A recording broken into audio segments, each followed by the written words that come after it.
Ninakushukuru kwa neema yako, na Bwana ukaendelee tena kusema nasi, kwa sababu una mpango na una kusudi kwa ajili yetu.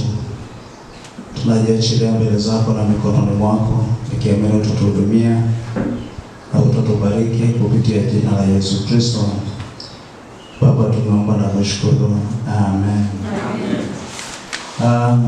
Fungua kitabu cha Mwanzo sura ya 2. Alafu tutasoma ule mstari wa 7. Kitabu cha Mwanzo sura ile ya 2 na ule mstari wa 7. Biblia inasema, Bwana Mungu akamfanya mtu kwa mavumbi ya ardhi, akampulizia puani pumzi ya uhai, mtu akawa nafsi hai. Hebu sema, mtu akawa nafsi hai. Sema tena, mtu akawa nafsi hai. Amen. Jina la Bwana libarikiwe sana. Amen. Katika siku hizi za maombi, hii wiki ambayo tumekuwa nayo kwenye maombi, nimezungumza swala la uponyaji. Nimezungumza swala la uponyaji, namna Mungu anavyoponya. Lakini pia ni mapenzi ya Mungu kutuponya. Na tumeshuhudia namna Mungu alivyoponya wengi waliokuwa na maradhi mbalimbali au waliokuwa na shida mbalimbali. Yesu amewaponya kama tulivyosoma katika maandiko. Jina la Bwana Yesu libarikiwe. Lakini pia tumeona namna Mungu anavyoweza kuponya, au namna uponyaji unavyoweza kupatikana. Na Mungu huponya kwa namna tofauti tofauti. Mungu hana formula moja katika namna ya kuponya. Hatuwezi kumzoea Mungu katika utendaji wake, maana anaweza akafanya kwa namna yeyote, na hata wakati mwingine kwa namna ya kushangaza. Ndio maana Mungu atabaki ni Mungu wa kushangaza. Maana katika mazingira usiotarajia anaweza akafanya jambo. Jina la Bwana libarikiwe sana. Amen. Katika njia ambayo hukufikiria anaweza akatokea. Katika watu ambao hukutegemea Mungu angeweza kuwatumia, anaweza akawatumia. Yeye ni Mungu awezaye, yeye ni Mungu atendaye, na ana namna moja katika utendaji wa shughuli zake. Bwana asifiwe sana. Amen. Ndio maana Biblia inasema fadhili zake ni mpya kila siku. Tunamfahamu Mungu kwa sehemu ndogo sana, na utendaji wake katika sehemu ndogo sana. Sasa leo ambapo tumeona namna Mungu anavyoshughulika na mwili wa mtu, mwili wenye magonjwa, mwili wenye majeraha, mwili uliopata ajali, viungo ambavyo havipo. Tumeona namna ambapo Mungu hushughulika na anaweza akafanya hivyo. Lakini leo nimeshikwa sana kwenye moyo wangu nifundishe juu ya uponyaji wa nafsi. Hebu sema uponyaji wa nafsi. Sema tena uponyaji wa nafsi. Na swala la tatizo la nafsi au la ugonjwa wa nafsi inawezekana ikawa tatizo kubwa sana kwenye maisha ya watu kuliko hata tatizo la ugonjwa wa mwili. Inawezekana ikawa ni changamoto kubwa, na inawezekana pia ikawa ni sosi ya baadhi ya magonjwa inayowapata watu. Imani Bwana asifiwe sana. Amen. Nafsi. Biblia inasema Mungu alipomuumba mtu, alipomaliza kuumba, kwa sababu tunafahamu Mungu amemuumba mtu kutokana na udongo, na baada ya kumkamilisha akamweka pale, ana macho yasiyoona, ana masikio yasiyosikia, ana mikono isiyoshika, ana miguu isiyotembea, ana mdomo usioongea. Liko hapo kama sanamu fulani. Lakini Biblia inasema Mungu akampulizia pumzi ya uhai. Mungu alipompulizia pumzi ya uhai, Biblia inasema akawa nafsi iliyo hai. Jamani, haleluya. Amen. Mwanadamu akawa nafsi iliyo hai. Nafsi ni nini? Nafsi ni kitovu cha maisha ya mtu, ya ndani ya mtu. Nafsi ni kama kitovu, ni sehemu ya ndani ambayo iko katika maisha ya mwanadamu, na ni eneo ambalo limebeba vitu vingi kwenye maisha yetu. Imebeba akili, imebeba hisia, imebeba kumbukumbu, imebeba mawazo, imebeba matakwa, imebeba maamuzi. Yote yanaweza yakafanyika kwenye hili eneo la nafsi. Bwana Yesu asifiwe sana. Na mtu akiumia, huwa ni nafsi ndio inayofanya nini? Inayeumia. Na unajua wote tunafahamu jambo hili, maana nafikiri tumepitia kote kwenye maisha. Unaweza ukasikia ukiona mtu analia, wakati mwingine hana jeraha wala maumivu kwenye mwili, lakini maumivu yako wapi? Yako ndani. Yako ndani. Na mtu anaweza kaumia sana kwenye maisha yake, lakini anaumia wapi? Ni huko ndani. Kuna kitu kinaitwa nafsi, inaweza ikasikia maumivu sana kwenye maisha ya mtu. Bwana atusaidie sana. Na ni eneo ambalo lisipokaa vizuri, sehemu nyingine yote ya maisha haiwezi kukaa vizuri. Nafsi isipokuwa na afya, nafsi isipopona, nafsi isipostawi, hata mwili unaweza ukaingia kwenye migogoro, hata mwili unaweza ukaingia kwenye matatizo. Hakuna mtu mwenye afya njema wakati ndani kuna masononeko. Hakuna mtu mwenye afya njema wakati huku ndani kuna huzunika. Hakuna mtu mwenye afya njema wakati huku ndani kuna majeraha. Bwana Yesu na atusaidie sana. Amen. Jamani, Bwana atusaidie sana. Amen. Kwa hiyo ni vizuri sana tufahamu namna ambavyo hali yetu ya ndani inapaswa kuwa salama. Na hali yetu ya ndani ikiwa salama, ni rahisi hali ya nje ikawa salama. Ni kitabu cha waraka wa Yohana. Waraka wa Yohana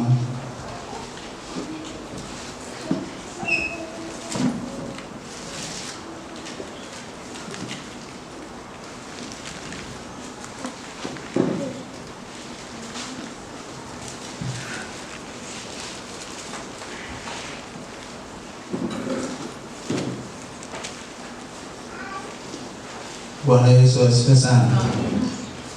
Anasema mpenzi, katika waraka wa 3 wa Yohana sura ya 1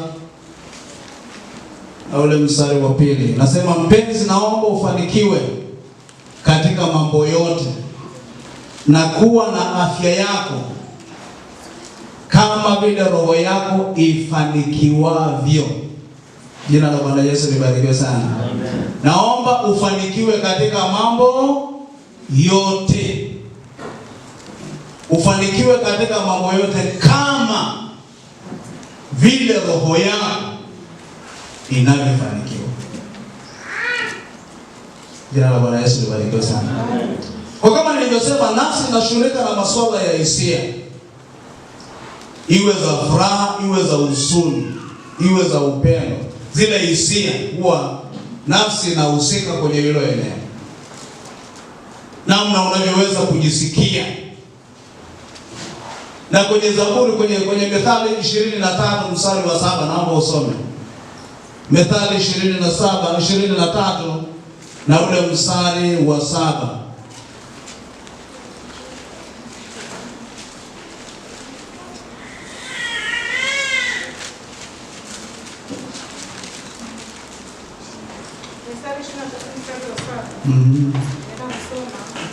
Maana onapo nafsini mwake ndivyo alivyo. Sawa sawa. Yohana 16 mstari wa 6 na Zaburi 34 mstari wa 18. Yohana 16 mstari wa 6, Zaburi 34 na mstari wa 18. Hapo usome.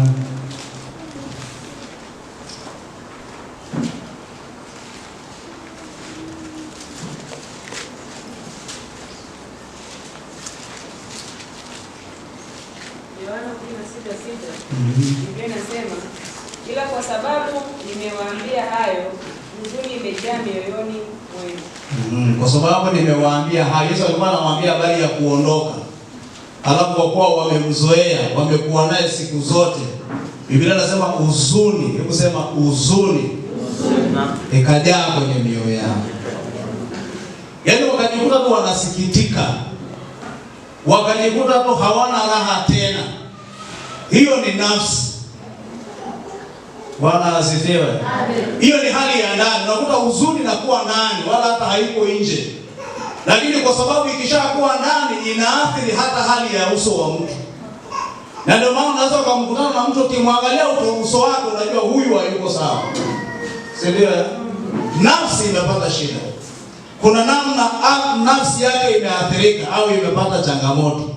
Bwana Yesu atusaidie sana. Amen. Lakini pia nafsi ndio imebeba eneo la mawazo, mitazamo kwenye maisha ya binafsi na fikra. Ndio maana kwenye hiyo methali anasema aonavyo mtu nafsini mwake ndivyo alivyo. Namna mtu anavyojiona, namna mtu anavyojihisi, namna mtu anavyojichukulia ndivyo alivyo kwenye maisha yake. Hauwezi kuwa tofauti na unavyoonekana. Bwana Yesu asifiwe. Amen. Na ndio maana wakati malaika anamtokea Gideoni, anamwambia ewe shujaa. Gideoni akamwambia yule malaika, mimi ni shujaa kivipi? Maana namna alivyojiona, kwanza kumbuka yuko mapamboni kwa ajili ya kujificha. Ameenda kujificha kwa sababu ya uoga wa Wafilisti na watu waliokuwa wanawatafuta wale wa Midian na kadhalika.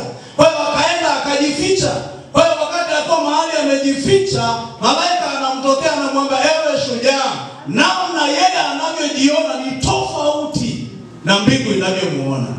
Ni tofauti na namna malaika anavyomuona. Shujaa, ningelikuwa shujaa nisingekuwa kwenye mapango, ningekuwa kwenye uwanja nipambane. Kwa hiyo anavyoonekana, anavyojiona yeye, anaona hana uwezo wala namna ya kupambana, maana yeye ni ana hofu. Ajionavyo mtu nafsini mwake ndivyo. Kwa akajiona duni kwa namna hiyo. Bwana Yesu asifiwe sana. Amen. Lakini Mungu anaweza akatuona kwa namna ya tofauti. Na wema wake na neema yake inaweza kutuweka kwenye nafasi ya tofauti. Unamkumbuka Mephishobe, yule mtoto wa Sauli ambaye Daudi alienda kumchukua, yule aliyekuwa mlemavu. Alipoitwa na Daudi kuwekwa kwenye meza ya mfalme akasema, mimi ni nani? Mbwa mfu. Yaani anasema yeye ni nani?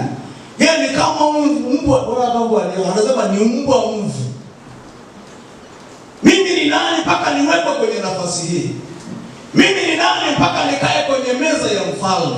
Kwa namna alivyojiona kwa ule ulemavu na kwa ile hali, hakajiona ni mtu asiye na thamani. Ni mtu asiye ambaye hawezi kuwa mtu wa maana. Anashangaa alivyoinuliwa na kutolewa porini, akawekwa kwenye nafasi na kwenye meza pamoja na wakuu. Akijitazama anajiona ni tofauti kabisa. Amen. Hebu muulize jirani yako, wewe unajionaje?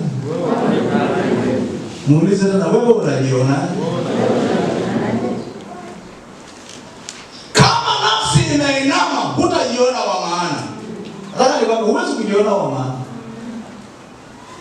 Unaweza ukajiona ni mtu duni tu siku zote. Unaweza ukajiona ni mtu asiyeweza tu siku zote. Lakini ningependa nikutie moyo asubuhi ya leo ya kwamba Mungu alipotuumba mwanadamu akawa nafsi iliyo hai, mwanzoni mtu alistawi. Jina la Bwana Yesu libarikiwe. Kila kitu kilionekana kiko sawa, kila kitu kilionekana kiko vizuri. Akili timamu ilikuwepo, uwezo wa kufanya maamuzi ya busara ulikuwepo. Na ndio maana Adamu kabla hajaanguka, kila kitu Mungu amekiacha mikononi mwake, na akakiongoza vizuri, akatawala vizuri, akafanya maamuzi vizuri. Na ndio maana Mungu hata hakuwapa wanyama majina, ni Adamu ndiye aliyepewa, na akafanya uamuzi mzuri. Aliposema ni ng'ombe, mbingu ikaona sawa, anafaa kuitwa ng'ombe. Amen. Aliposema huyo ataitwa hivi sawa, yani kila kitu alichokisema mbingu ikaona ameamua sawa sawa, amefanya ipasavyo. Maana huku ndani kulikuwa kuna afya, huku ndani kulikuwa kuna uzima.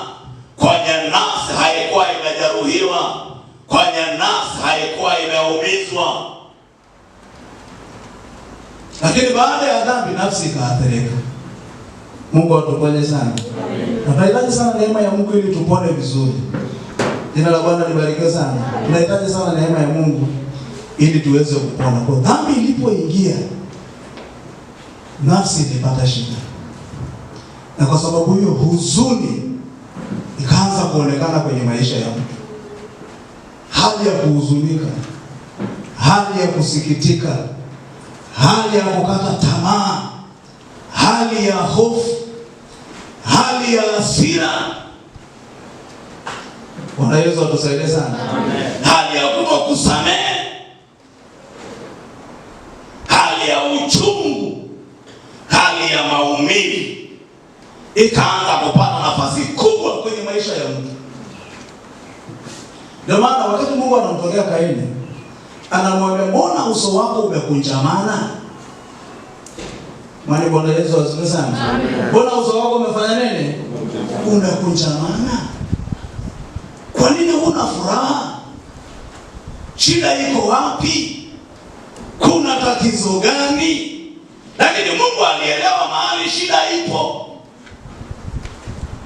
Kwa sababu shida ilikuwepo kwa ndugu yake, maana ndugu yake alifanya vizuri, na kwa sababu alifanya vizuri mbele za Bwana, akapata kibali mbele za Mungu. Na alipopata kibali mbele za Mungu, na sadaka yake nayo ikapata nini? Ikapata kibali. Lakini Kaini hakupata kibali, wala sadaka yake haikupata kibali. Hata kilichotokea, moyo wake ukajisikia vibaya kwa sababu ya kufanikiwa kwa ndugu yake. Kwa sababu ndugu yake akapata kibali naye hakupata, akajisikia vibaya, uchungu katawala, maumivu yakatawala. Mungu anamwambia dhambi iko mlangoni na kuotea, lakini inakupasa kuishinda. Bwana Yesu asifiwe sana. Amen. Kama huku ndani kusikokuwa sana, kukosea ni rahisi. Mungu atuponye sana. Kukosea kunakuwa nini? Kunakuwa rahisi. Chuki, uchungu, maumivu na vitu kama hivi inaweza vikawa sababu kubwa ya uharibifu kwenye maisha yako. Ngoja niwaambie, hakuna mtu mwenye uchungu na maumivu atakayekuwa na afya njema. Unaweza ukajikuta una hali ya kuumia, una hali ya kuteseka. Bwana Yesu atusaidie sana. Nini chanzo cha majeraha ya nafsi? Jambo la kwanza, chanzo cha majeraha ya nafsi kwenye maisha ya mtu inayotupelekea mpaka tuhitaji uponyaji kutoka kwa Bwana. Jambo la kwanza ni kukataliwa. Mtu akikataliwa, ni rahisi kuwa na uchungu, ni rahisi kuwa na maumivu, ni rahisi nafsi kuumia. Hauwezi kujisikia vizuri pengine unapokataliwa. Bwana Yesu na atusaidie sana. Amen. Hebu naomba fungue Zaburi Isaya 53 mstari wa 3.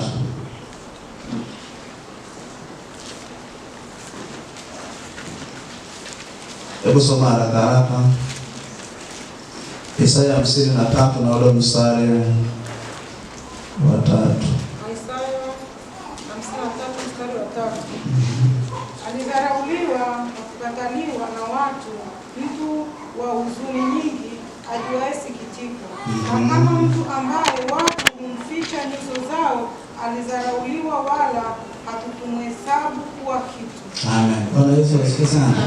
Anasema ni mtu aliyedharauliwa, ni mtu aliyekataliwa, na kwa sababu ya hali hiyo anasema ni mtu wa huzuni nyingi, ajuaye masikitiko. Bwana Yesu asifiwe sana. Mtu wa huzuni nyingi. Kwa mtu anapokataliwa, kuna kusikia uchungu, kuna kusikia huzuni, kuna kujiona katika namna ambavyo sio. Lakini mwandishi mmoja Zaburi anasema baba na mama wakiniacha, wataniacha, baba anasema Bwana atanikaribisha kwake. Jamani, haleluya. Amen. Wakati mwingine watu wanaweza wakatuweka mbali, lakini yuko Mungu anayeweza kutukumbatia. Yuko Mungu anayeweza kuwa wa karibu. Yuko Mungu anayeweza kuonyesha wema wake. Nilikuwa nawaambia nilipokuwa tunazungumza habari za uponyaji kwenye mwili, Yesu aliwagusa watu ambao walikataliwa, wale wenye ukoma. Hakuna mtu ambaye aliweza kuwagusa, maana walikuwa ni watu najisi. Lakini Yesu alipofika, aliweka mikono juu yao, aliweza akawagusa, hata ingawa ni watu waliotengwa kwenye jamii, hata ingawa ni watu walioonekana ni watu najisi, wasioweza kushirikiana na wengine, lakini mikono ya Bwana Yesu bado iliweza ikawafikia. Mikono ya Bwana Yesu bado iliweza ikawagusa. Wewe unaonaje? Ulikuwa na familia, shida tu imetokea, ukaenda kujengewa kibanda mbali, na ukiletewa chakula kinawekwa mahali watu wanaondoka, baadaye unatokea kuifuata hiyo chakula, maana hakuna mtu anayeweza kukukaribia, hakuna mtu anayeweza kuzungumza na wewe. Ni mtu aliyetengwa, ni mtu aliyewekwa mbali. Inatengeneza huzuni, lakini yuko Mungu aponyaye maisha yetu. Jina la Bwana libarikiwe sana. Amen. Yuko Mungu anayeweza kutufanya kuwa wa maana. Yuko Mungu anayeweza kutufanya tukajisikia mimi ni mtu. Jina la Bwana Yesu libarikiwe sana. Amen. Mimi ni mtu. Unajua wakati mwingine watu wanaweza wakaongea vitu mpaka ikakufanya hata kutembea kwako kukabadilika. Mwambie jirani yako kaa sawa sawa. Mwambie tena kaa sawa sawa. Kuna watu wana maneno mabaya lakini asikuinamishe. Jamani, haleluya. Amen. Tunaambia una mbele wala una nyumba. Wewe unajua kwamba una mbele au una nyumba? Au unateseka hivi? Ananiambia mimi sina mbele wala sina nyumba. Wewe unajua ni uko mbele au uko nyumba? Wewe unateseka na kitu gani hapo? Bwana asifiwe sana. Amen. Ona anatembea, akienda mbele nafikiri anarudi nyuma. Vyovyote vile iwe inajulikana mguu wa kushoto au wa kulia, lakini tunaye Bwana wa mabwana. Na moja ni wame adui utavuka sana kukuumiza ndani. Na unajua unapoumia kwenye nafsi yako ni vigumu kuendelea mbele. Huku ndiko kunatokea kukata tamaa, kunatokea kuvunjika moyo, kunatokea kurudi nyuma. Mungu anaweza akatuponya.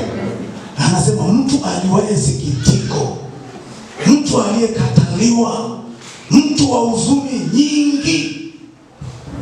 Bwana Yesu na atusaidie sana. Yeah. Katika Waamuzi sura ile ya 11 mstari wa kwanza na wa pili, hebu soma. Waamuzi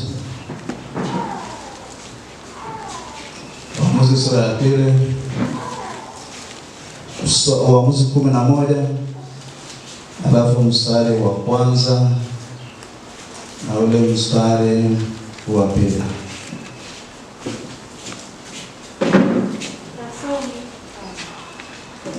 Basi huyo Yefta Mgileadi alikuwa mtu shujaa sana, naye alikuwa ni mwana wa mwanamke kahaba. Gileadi akamzaa Yefta. Mke wa huyo Gileadi alimzalia wana, na hao wana wa mkewe hapo walipokuwa wamekuwa wakubwa, wakamtoa Yefta na kumwambia, wewe hutarithi katika nyumba ya baba yetu, wewe mwana wa mwanamke mwingine. Soma mstari wa 3. Ndipo Yefta akawakimbia hao nduguze, akakaa katika nchi ya Tobu, na watu mabaradhuri walikwenda na kutangamana na Yefta, wakatoka kwenda pamoja naye. Bwana Yesu atusaidie sana. Hebu angalia hao watu wa familia ya baba mmoja, ila walikuwa ni wamama tofauti. Mwanamke mmoja alikuwa ni mwanamke kahaba, lakini pia alizaa. Bwana Yesu atusaidie sana. Lazima wale watoto walipokuwa wakaamua kumkataa Yafet, na wanamwambia, wewe hautarithi pamoja nasi vitu vya baba yetu. Bwana atusaidie. Kwa hiyo ukashangaa jinsi ambavyo akaanza kutengwa, akaanza kukataliwa, na wanaofanya hivyo ni ndugu, wanaofanya hivyo ni familia, wakamtenga, wakamkataa.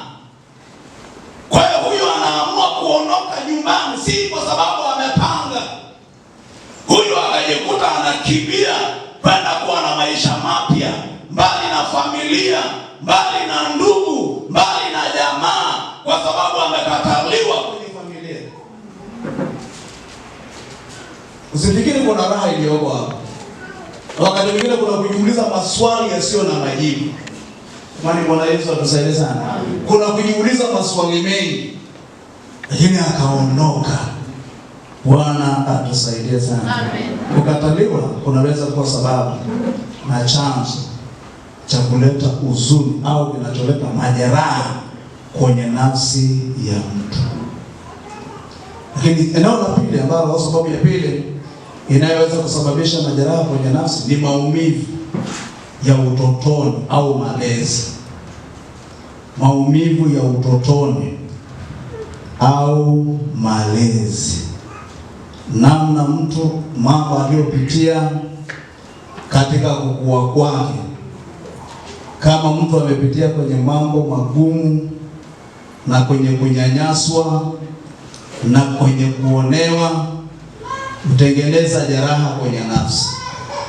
Bwana Yesu na atusaidie sana. Utengeneza jeraha la maumivu kwenye nafsi ya mtu. Bwana asifiwe sana. Utengeneza nafsi. Namna mtu alivyolelewa, namna mtu alivyokuwa. Zaburi ya 51 mstari wa 5. Zaburi ya 51 mstari wa 5. Zaburi ya 51 mstari wa 5. Hebu naomba usome.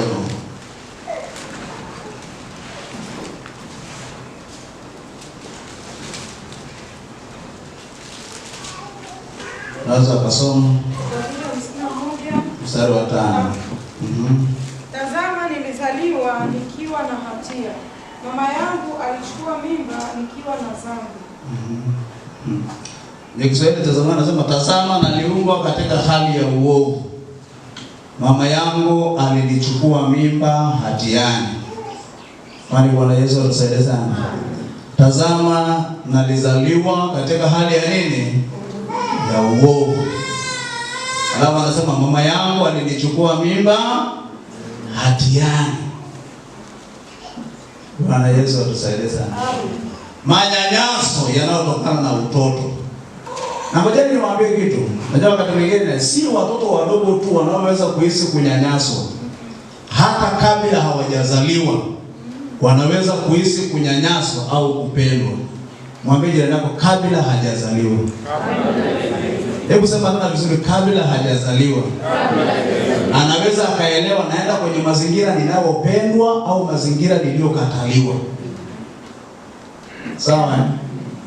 Kwamba ninapotoka hapa nafurahiwa, napendwa, na kila mtu anategemea kwa furaha. Huo mtoto anajua hata kwa tumboni.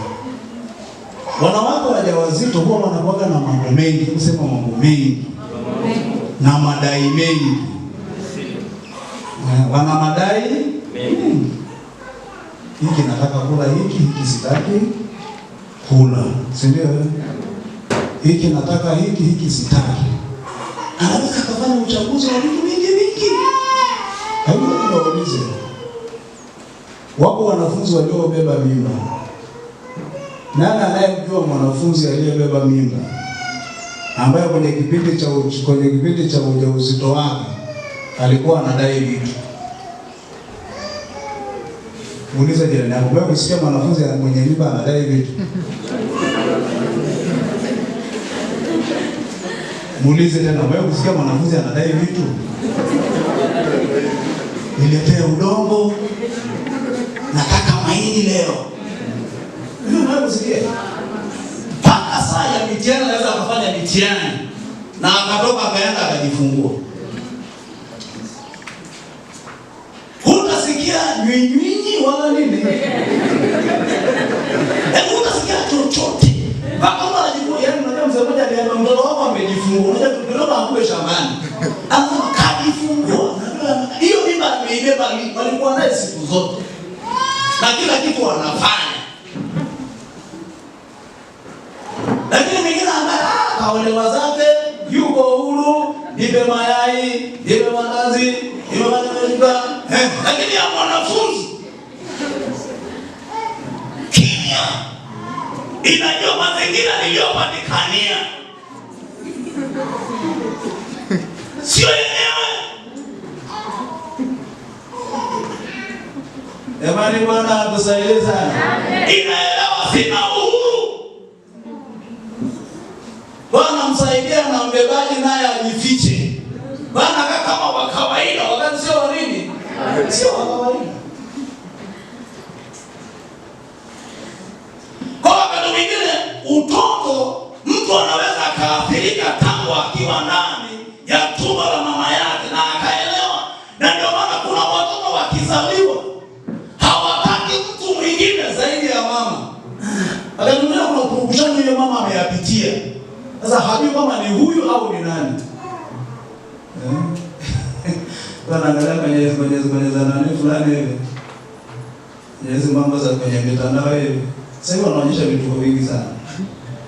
Lakini akaonyesha akasema, angalia mtoto ambaye amekataliwa na baba yake tumboni.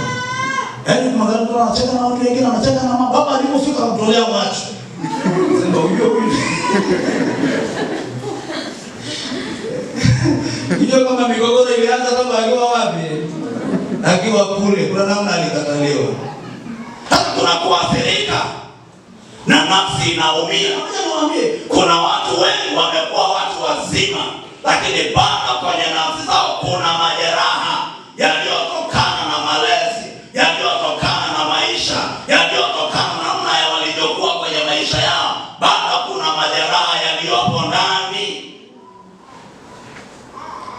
Bwana niwaambie rafiki, mambo mengine lazima ukubali kuachilia. Bwana Yesu asifiwe. Amen. Bwana asifiwe. Amen. Kwa umeka huzuni, umekuta mtu ana shida yana mabado. Yatafika. Bwana Yesu asifiwe sana. Amen. Kwa kukataliwa unaleta huzuni sana, maumivu ya utotoni au malezi. Hebu Mungu atuponye. Unaona Yusufu alikataliwa na ndugu zake.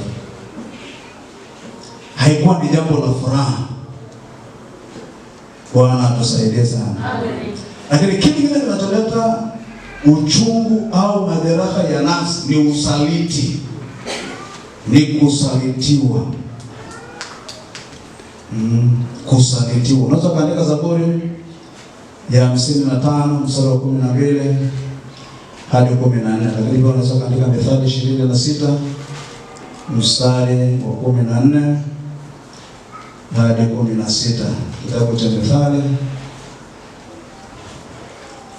kitabu cha Zaburi 55 mstari wa 12 hadi 14 na Mithali na Mathayo 26 mstari wa 14 hadi 16.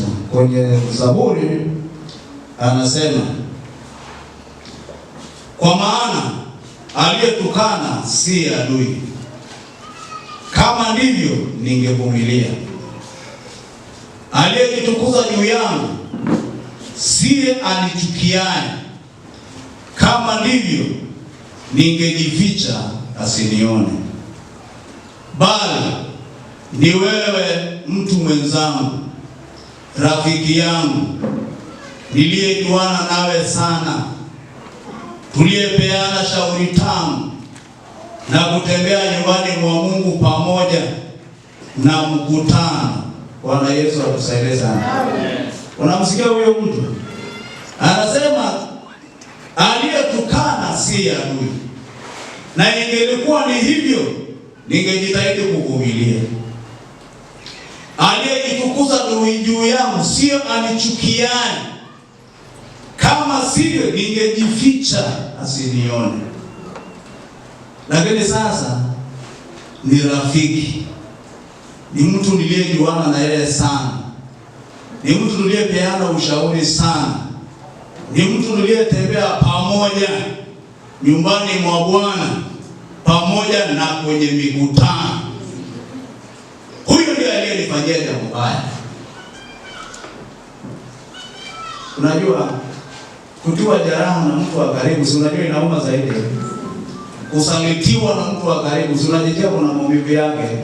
Na ndio maana anasema bora hata ingekuwa ni mtu mwingine, angekuwa ni mpita njia sawa, angekuwa ni yule sawa, lakini ni mtu, ni rafiki, ni mtu wa karibu, tuliyeshauriana, tuliyeshirikiana, ndiye ananifanyia hivi.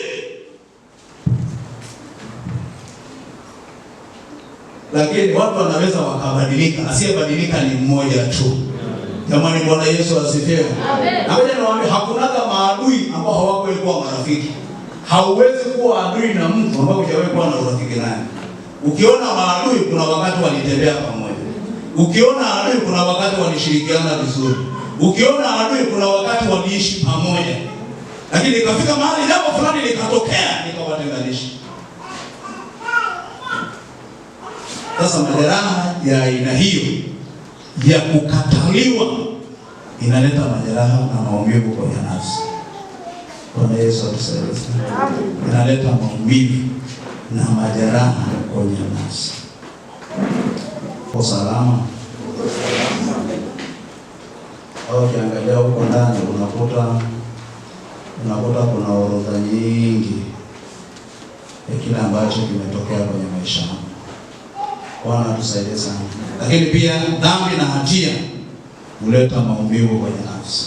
Dhambi na hatia huleta maumivu kwenye nafsi, huleta majeraha kwenye nafsi. Ndio maana Daudi alipotenda dhambi, kusoma ile Zaburi ya 51, utakuta malalamiko yake na anamuomba Mungu amsamehe. Lakini pia kuna mara anasema uirudishie furaha ya nafsi yangu, uirudishie furaha ya wokovu nafsi yangu. Maana yake nafsi imebaki kwenye huzuni, kwenye bonde la uvuli wa mauti. Anasema irudishiwe furaha ya wokovu. Lakini pia nafsi, jambo linalotia majeraha ni hasara. Inapotokea hasara, inapotokea misiba, kwa kweli nafsi inaumia. Kwa maana unakuta mtu hataki kula, ndio kuzungukwa, maana anaweza kufanya maamuzi yote mabaya kwa sababu ya ile hali ambayo imetokea kwenye maisha. Bwana Yesu atusaidie sana. Kwa ni vizuri sana kuhakikisha kwamba tunakuwa na maamuzi ambayo yanaweza yakatusaidia kwenye maisha yetu. Jina la Bwana Yesu libarikiwe sana. Haya mambo yanaweza yakaleta shida kwenye nafsi na kwenye moyo wa mtu. Na nafsi ikaingia kwenye shida, ikaingia kwenye changamoto na ikaingia kwenye hali ambayo ya huzuni mkubwa unaoweza kuleta shida. Kama nilivyosema, nafsi ndio imebeba vitu vingi. Maamuzi yako huko ndani. Kumbukumbu ziko huko ndani. Ndio maana mtu anaweza kukumbuka mambo mema au akakumbuka mambo mabaya. Unaweza kushangaa mtu akakumbuka tu matukio yaliyowahi kufanyika hata kama ni miaka mingi, mtu akikumbuka analia. Unakaa kwenye kikao ambacho shida hiyo imeshatokea huko nyuma, Lakini mtu akianza kukumbuka na kukumbuka, basi kilio kinatokea. Kwa nini? Kwa sababu kuna kumbukumbu za uchungu, kuna kumbukumbu za maumivu ambazo ziliwahi kutokea na ziliwahi kuwepo. Lakini namna ya kuiponya nafsi ya mwanadamu yeyote ni kumjia Bwana Yesu. Yesu akasema, njooni kwangu ninyi nyote msumbukao na wenye kulemewa na mizigo, anasema nami nitawapumzisha. Anasema jitieni nira yangu, mjifunze kwangu, nanyi mtapata raha nafsini mwenu. Wakati Yesu anaongea, alikuwa anaongea na wanafunzi, kwa anaongea na watu wake. Katika ile Mathayo 11 mstari wa 28 anatoa mwaliko, njooni kwangu ninyi nyote msumbukao na wenye kulemewa na mizigo, anasema nami nitawapumzisha. Jitieni nira yangu, mjifunze kwangu, kwa maana mimi ni mpole na mnyenyekevu wa moyo. Ngoja niwaambie, huna jambo jipya unalolipitia ambalo Yesu hakupitia. Huna jambo jipya unalopitia ambalo Yesu hakufanya nini? Hakupitia. Alipita kwenye huzuni, alipita kwenye masikitiko, alipita kwenye kukataliwa, alipita kwenye kuumizwa, alipita kwenye kujeruhiwa, alipita kwenye kufanyiwa mambo mabaya. Alitenda mema kwa watu siku zote, lakini mara nyingi wao walimtendea vibaya. Lakini Yesu alikuwa na roho ya kusamehe, alikuwa na roho ya kuachilia, alikuwa na roho ya kutokuwahesabia juu ya jambo kama hilo. Bwana asifiwe sana. Amen. Wakati mwingine tumeshikilia vitu kwenye mioyo yetu tukiona kama tuna haki ya kubaki navyo. Tukiona kwamba ni sawa, tuna haki ya kubaki hivi. Alivyonifanyia hivi, mimi siwezi kumwachilia. Utateseka rafiki. Utateseka. Achilia. Alafu moyo wako utapona. Nafsi yako itafanya nini? Utapona na utapata raha nafsini mwako. Kuna watu wana vitu na watoto, na kuna watoto wana vitu na wazazi. Wewe niwaambie, maumivu na uchungu ule moto hakuna wa kuizima. Ni wewe binafsi naweza ukaamua kuizima. Mahali ambapo kuna uponyaji wa maisha yetu, mahali ambapo kuna uponyaji wa nafsi zetu, ni mbele za Bwana. Tunapokwenda mbele zake na tukawa wazi kujieleza machoni pake. Ukisoma Zaburi, mara nyingi utakutana na watu wakizungumza kwa habari ya nafsi zao. Anasema, nafsi yangu, kwa nini una huzuni? Nafsi yangu, kwa nini unasononeka? Nafsi yangu, umungoje Bwana. Jamani, Bwana asifiwe. Mtu anaona namna ambapo hali yake ya ndani haiko sawa. Kuna kuinama, kuna kuchoka, kuna kushindwa. Anaamua kusemezana na nafsi yake, na mwenye kuiwisha nafsi iliyo kwenye hali ya kufa, iliyo kwenye hali ya kukata tamaa, iliyo kwenye hali ya kuchoka, si mwingine, yuko Mungu auishaye. Kuisha maana yake ni kufanya upya. Ndio maana Daudi anasema kwenye Zaburi ya 23, uniuisha nafsi yangu. Jamani, haleluya. Nakumbuka hapa anaeleza mapito anayoyapitia. Nijapopita katika bonde la uvuli wa mauti, kuna vitu amevielezea hapo vingi, vigumu, vya hatari, ya kuchosha, ya kukatisha tamaa, ya kuvunja moyo. Lakini mwisho anasema, Bwana uniuisha nafsi yangu. Baba, hata kama niko kwenye hali hii inayoweza kusababisha huzuni, inayoweza kusababisha masononeko, inayoweza kunisababishia kilio, bado yuko Mungu mwenye kuniuisha. Bado yuko Mungu mwenye kunifanya upya. Amen. Nafsi ikifanya upya unachangamka, hata kama kuna shida. Jamani, haleluya. Amen. Kwa nini waambie, kuna vitu vingine hata ukichukia haitakuwa jawabu. Unanielewa? Hautachukia, hata ukichukiaje bado haitakuwa nini jawabu. Lakini hata uponyaji utokee ndani yako, tutafanya kwa busara. Jina la Bwana Yesu libarikiwe sana. Amen. Maumivu na kilio lazima tumpe Mungu nafasi. Na ndio maana Yesu anatoa mwaliko, njooni mnaosumbuka na wenye kulemewa na mizigo, nami nitawapumzisha. Kuna mizigo ya nje, lakini kuna mizigo ya ndani. Na ni bora ubebe mzigo wa nje kuliko kubeba mzigo wa wapi? Wa moyoni. Vitu vya moyoni vinatesa. Vitu vya moyoni vinasumbua. Lakini vyote akipewa Bwana, tunabaki na mioyo iliyochangamka. Tunabaki na mioyo yenye furaha. Tunabaki na mioyo yenye tumaini. Njooni kwangu ninyi nyote msumbukao wenye kulemewa na mizigo, anasema nami nitawapumzisha. Mjifunze kwangu, mimi ni mpole na mnyenyekevu wa moyo. Mzigo wangu ni mwepesi na nira yangu ni laini. Lakini anasema ndio ukija kwangu basi unapata raha kwenye nafsi. Unapata raha kwenye nafsi. Hebu simama kwa miguu yako.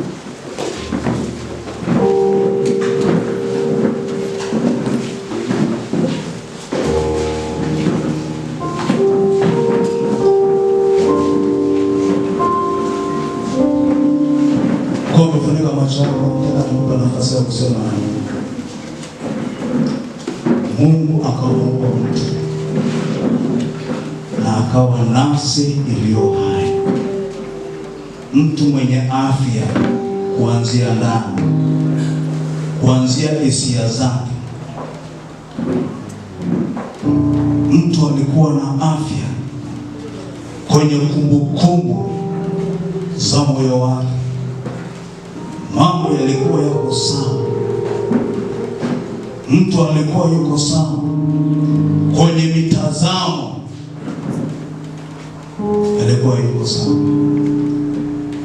Kati mwingine kuna vitu tunaviangalia kwa namna ambayo sio. Kati mwingine tuna kumbukumbu ya mambo yaliyotokea kwenye maisha yetu. Nataka nikwambie rafiki, fanya ushirika na Bwana Yesu. Fanya ushirika na Bwana Yesu. Na ukifanya ushirika na Bwana Yesu, utaona kuna uzima. Utaona kuna uponyaji. Tutakuwa tukiimba tenzi hii, nionapo amani kama shwari. Alafu baada ya hapo nitakupa nafasi ya kuomba.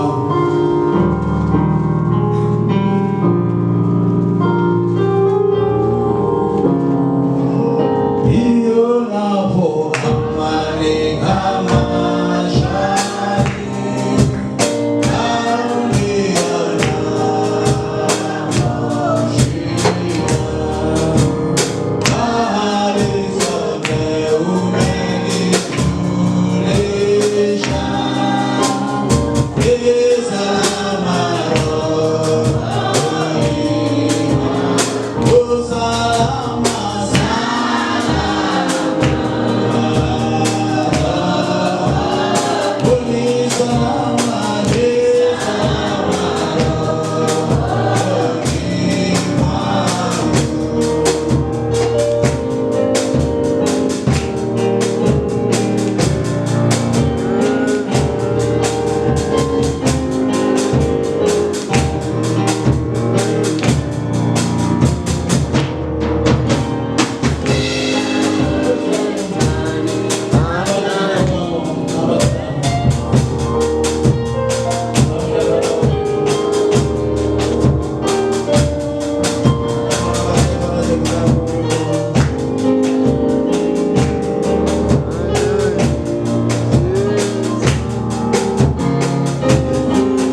kwenye moyo wako?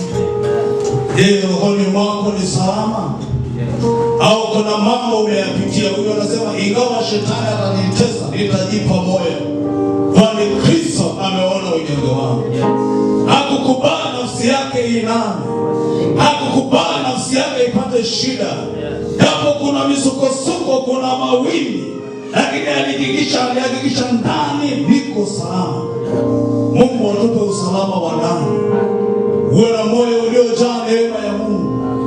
Uwe na moyo uliojaa furaha ya Mungu, na sio moyo uliojaa uhasama, sio moyo uliojaa chuki, sio moyo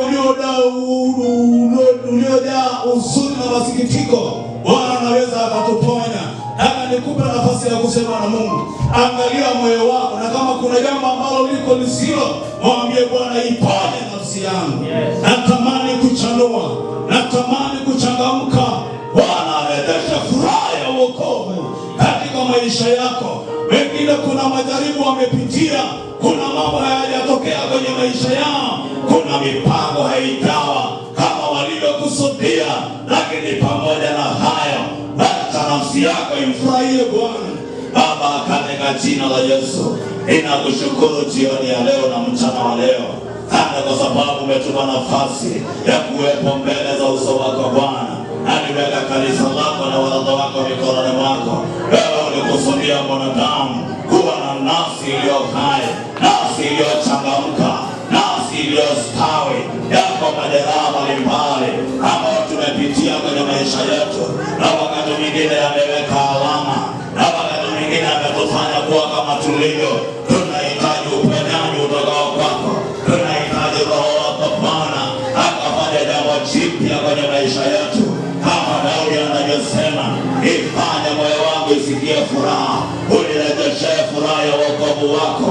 Baba, katika jina la Yesu Kristo, inatamka neema na nguvu, inatamka uzima na kuchanua katikati ya kanisa lako, kila bonde la uvuli wa mauti. Pengine kuna watu wanapitia kwenye nyakati ngumu, kwenye mapito, kwenye mahitaji.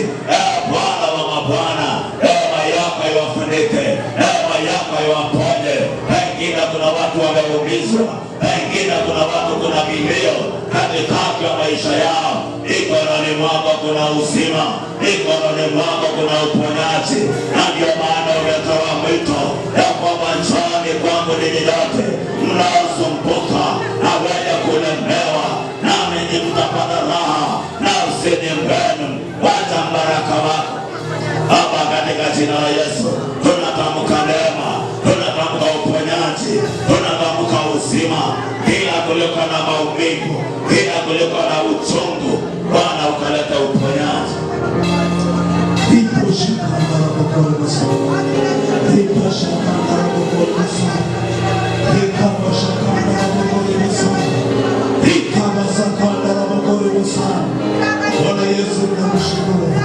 Bwana Yesu, nakushukuru. Asante kwa uponyaji wako. Asante kwa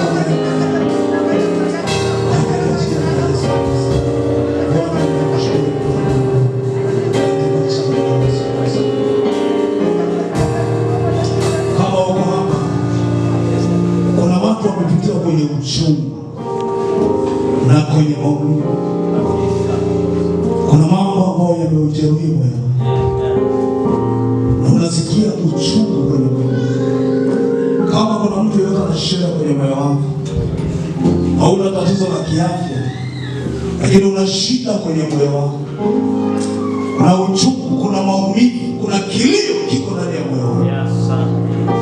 Naomba usogee mbele. Fanya haraka fika. Fanya haraka fika mbele. Kuna jambo ambalo unapitia.